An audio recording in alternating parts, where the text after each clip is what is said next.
Good morning, children. Now today we come to the next subtopic in the lesson heat, and that is convection.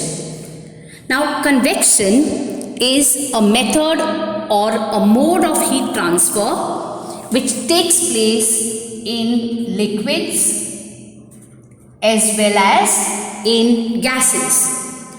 Now to understand how convection takes place, I'll give you a very simple example. Now let us say that we have a beaker here, and in this beaker there is a solution. There's a liquid, let's say. Now this liquid is made up of molecules. So these are all the molecules. Now when you heat the beaker, the molecules which are at the bottom of the beaker will get heated up. And when they get heated up, they become lighter, they become less dense, and these molecules move upwards. And the molecules from the surrounding come down. Again, they get heated up. They become lighter or less dense, and they rise up again. So this movement, of heated matter, this movement of molecules is nothing but convection. It is due to the movement of heated matter. So remember that convection is a mode of heat transfer which takes place in liquids and gases due to the movement of heated matter. So the molecules which are close to the source of heat, in this case it's this flame, will get heated up first. When they get heated up, they become light, they rise up, and the cooler molecules come down. These molecules in turn get heated up. Again, these molecules will become light, they rise up, and the cooler, heavier molecules come down. So once they get heated, they become less dense and they move upwards. So that movement of heated matter is nothing but convection. So convection is a type of heat transfer that takes place in liquids as well as in gases due to the movement of heated matter. So the molecules here are actually moving. Now in conduction, the molecules do not move. In conduction, the molecules are only vibrating. They do not move from one place to another.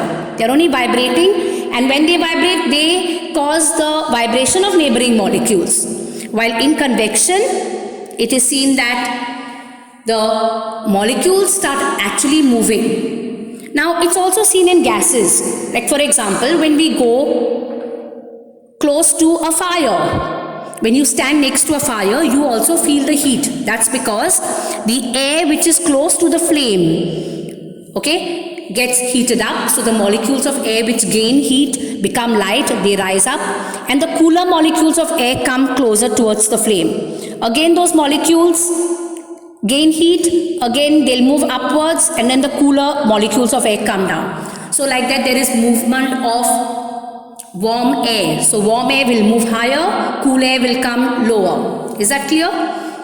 So remember that convection is a type of heat transfer which takes place in liquids as well as in gases due to the movement of heated matter, due to the movement of molecules. Now the third type of heat transfer is radiation. Now radiation is a method of heat transfer which does not require any material medium. It does not require any solid, it does not require any liquid, and it does not require any gas. In fact, the heat given out by the sun travels through a vast empty space, through vacuum. And then it enters the different layers of the atmosphere.